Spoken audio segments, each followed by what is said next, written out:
نحمده ونصلي ونسلم على رسوله الكريم أما بعد فأعوذ بالله من الشيطان الرجيم بسم الله الرحمن الرحيم ولقد نصركم الله بدر وأنتم أذلة فاتقوا الله لعلكم تشكرون۔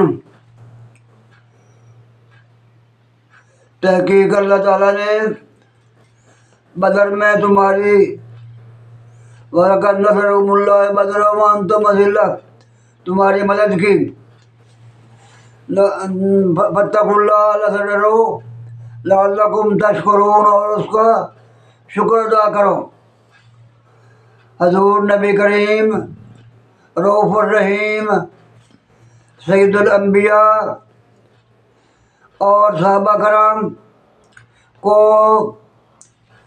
کفار مکہ نے، قریش مکہ نے 13 سال بڑا تنگ کیا۔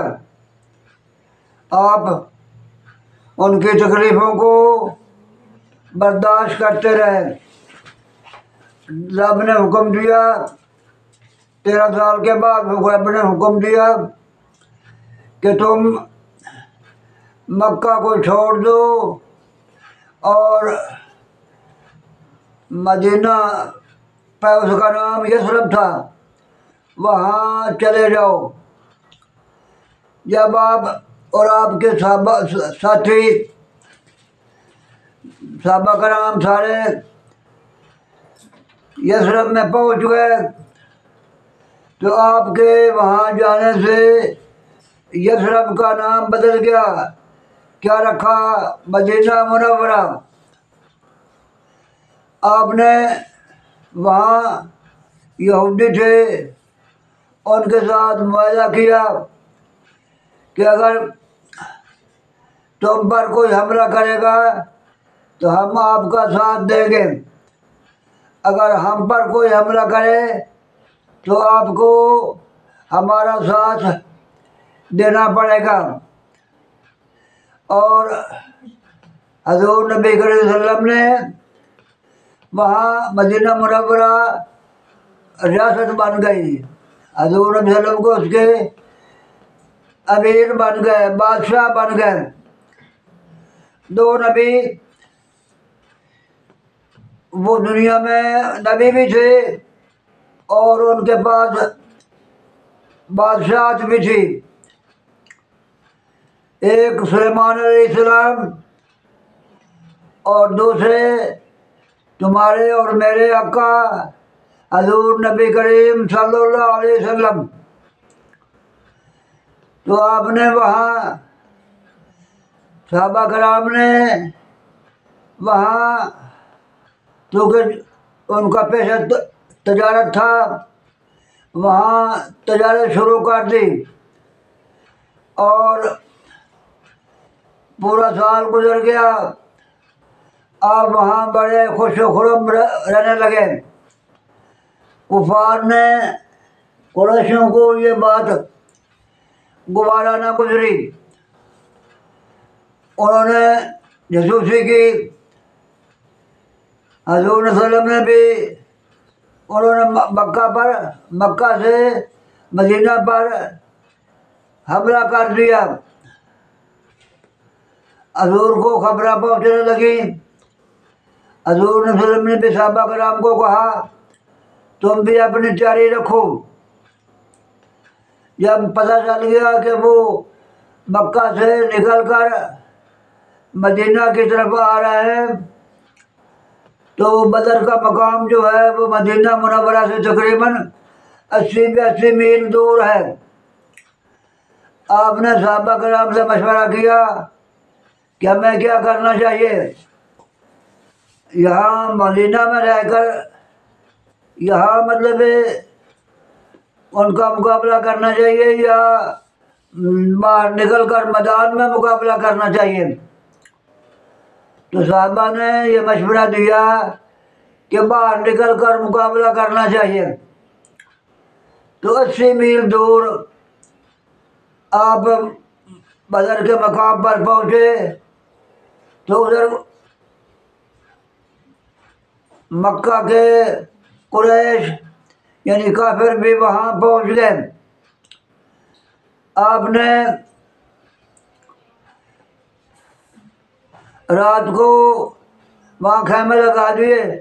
رات کو جناب کیا کیا، ساری رات عبادت میں گزاری اور اللہ سے دعا مانگتے رہے، یا اللہ اگر یہ صرف 313 جو ہے وہ تیار ہوئے تھے اور مکہ کے جو ہے وہ 1000 آدمی تھا جو حملہ کرنے کے لیے آیا تھا، تو دعا مانگی، یا اللہ یہ 313 جن کے پاس نہ ہتھیار ہیں نہ مطلب کوئی تلواریں ہیں، ننگے ہاتھوں سے میں ننگے ہیں، ان کو آج شکست ہو گئی تو پھر دنیا میں تیرا نام لینے والا کوئی نہیں رہے گا. گاؤں میں، شہروں میں، دیہاتوں میں مسجدیں نہیں بنے گی. تو اللہ تبارک اور حضرت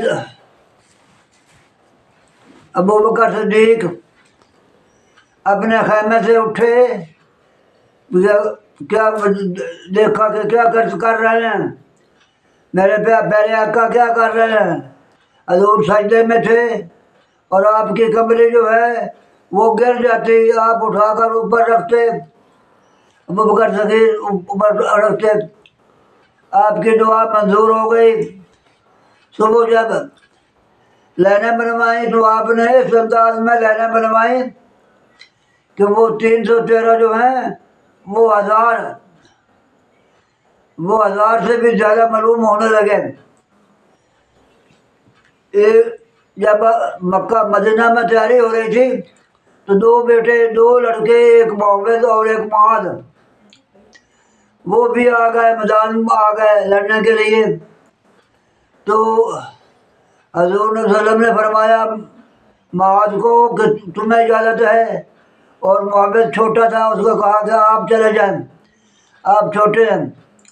اس معاوض نے کہا، عرض کیا، یا رسول اللہ میرے آقا اگر میں اپنے بڑے بھائی کو گرا دوں، ہماری کشتی کرا لو، اگر میں بڑے بھائی کو گرا لوں تو مجھے اجازت ہے. تو آپ نے فرمایا ہاں آپ کو اجازت ہے. تو یہ دیکھو کتنا شوق تھا بچوں کو. ہاں جی، وہ کرکٹ کھیلنے کے لیے نہیں جا رہے تھے یا فٹ بال کھیلنے کے لیے نہیں جا رہے تھے، لڑنے کے لیے. تو آپ نے اپنے بڑے بھائی کو خاموشی سے کان میں کہا کہ آپ تھوڑا زور لگانا تاکہ میرا نام بھی آ جائے. تو اس نے بھائی کو گرا دیا اور اوپر بیٹھ کر سینے پر بیٹھ گیا، اس کو بھی اجازت مل گئی. اب جب لڑنے لگ گئی تو ایک صحابی جس کا نام مجھے بول رہا ہوں، وہ عبد الرحمن بن عوف، حضرت عبد الرحمن بن عوف، اس کے ایک طرف معاذ تھا، دوسری طرف معاوض تھا. وہ دل میں بڑا فکر کر رہے تھے کہ حضور نبی صلی اللہ علیہ وسلم نے میرے سامنے ارد گرد بچے کھڑے کیے ہیں، یہ کیا لڑیں گے. ان بچوں نے کہا، عرض کیا، انکل، چاچا ہمیں بتائیں کہ ابو جہل ان میں سے کون ہے. آپ نے پوچھا کہ تم ابو جہل سے کو کیا کرنا چاہتے ہو. انہوں نے کہا کہ ہم نے ابو جہل کو مارنا ہے، ہمیں اگر مارنا ہے تو ابو جہل کو مارنا ہے، کیوں وہ ہمارے آقا کو برا بھلا کہتا تھا. تو عبد الرحمن بن عوف نے کہا کہ وہ دیکھو گھوڑے پر جو کلنگی ہے، تاج ہے پہنا ہوا، وہ ابو جہل ہے. تو وہ دونوں جو ہے قطاروں سے نکل کر اس پر جھپٹے، ہاں جی، تلوار ماری. ہاں جی، تو ابو جہل گھوڑے سے گر پڑا. ابو جہل کا بیٹا اکرمہ وہ ساتھ تھا، اس نے تلوار ماری تو معاویہ کا ایک بازو جو ہے وہ کٹ گیا اور وہ لٹک گیا، اور اس نے اپنے پاؤں کے نیچے دے کر اس بازو کو جسم سے توڑ لیا، اور وہ پھینکنا چاہتا تھا۔ دل میں خیال آیا کہ ہمارے طبیب تو ہمارے پاس ہے، حضور کے پاس لے گیا، حضور نے لب مبارک لگائی اور ساتھ لگا دیا، وہ اس طرح ہو گیا جس طرح زخمی ہوا ہی نہیں ہے۔ وہ بعد میں بتاتا تھا اپنے ساتھیوں کو کہ جو حضور نے لگایا ہے اس میں طاقت زیادہ ہے۔ تو اب جو ہے لڑائی شروع ہو گئی، لائنیں ٹوٹ گئیں۔ ہاں جی، تو جناب ان 70 آدمی کافروں کے مار دیے، جہنم پہنچا دیے، اور 70 جو ہیں وہ ان کے قیدی کر لیے۔ اور حضور نبی صلی اللہ علیہ وسلم جو ہیں وہ جب لڑائی ختم ہو گئی، کافر دوڑ گئے، اپنی میتوں کو چھوڑ کر دوڑ گئے۔ حضور نے ان کو اکٹھا کیا اور ایک کنویں میں، بدر کنواں کا نام ہے، وہ کنواں جو ہے خشک تھا، یعنی پانی نہیں تھا اس میں پھینک دیا۔ اور وہاں جب لڑائی ختم ہو گئی تو ابو جہل وہ سسک رہا تھا، رو رہا تھا۔ صحابی پاس سے گزرے، وہ کیا موت سے ڈر رہا ہے؟ اس نے کہا میں موت سے نہیں ڈر رہا ہوں، میں اس بات سے رو رہا ہوں کہ چھوٹے چھوٹے بچوں نے مجھے قتل کیا ہے۔ اب جب اس کا سر جو ہے قلم کرنے لگے تو اس کے دل میں خواہش، وہ سرداری والی خواہش جو ہے نہیں گئی۔ وہ کہتا ہے کہ میرے گردن کو یہاں سے نہ کاٹنا، نیچے جو ہے نا گلا وہاں سے کاٹنا، تاکہ جو مارے گئے ہیں میرا سر ان سے اونچا ہو۔ تو حضور صلی اللہ علیہ وسلم ان کو یعنی اس لحاظ سے کہ انہوں نے بڑی زیادتی کی ہے، تو صحابہ کرام جو ہیں وہ کسی کا ناک نہ کاٹ لیں، کسی کا کان نہ کاٹ لیں، کسی کا بازو نہ کاٹ لیں۔ انہوں نے کیا کیا، ان کو پھینک دیا وہاں، پھینک کے وہاں آپ فرمانے لگے او بھائی میں تجھے نہیں کہتا تھا کہ کلمہ پڑھ لو، ان بتوں کو چھوڑ دو، خدا واحد لا شریک ایک خدا ہے، اس کو مان لو۔ آپ نے نہیں مانا تو آپ نے اپنا انجام دیکھ لیا۔ حضرت عمر جو ہیں وہ حضرت ابو بکر وہ پاس کھڑے ہیں، حضرت عمر پاس کھڑے ہیں، پوچھے یا رسول اللہ یہ آپ کی باتیں سن رہے ہیں؟ حضور نے فرمایا اے عمر تو اس سے بہتر سن رہے ہیں۔ تو اس سے یہ بھی ثابت ہوتا ہے کہ جو مر گئے ہیں وہ باتیں سنتے ہیں، کافر باتیں سن رہے ہیں، تو ہم جب قبرستان میں سے گزرے تو ہمیں چاہیے کہ ان کو سلام کریں، السلام علیکم یا اہل القبور، اے قبروں والو السلام علیکم۔ وہ بھی سنتے ہیں، جو جواب بھی دیتے ہیں۔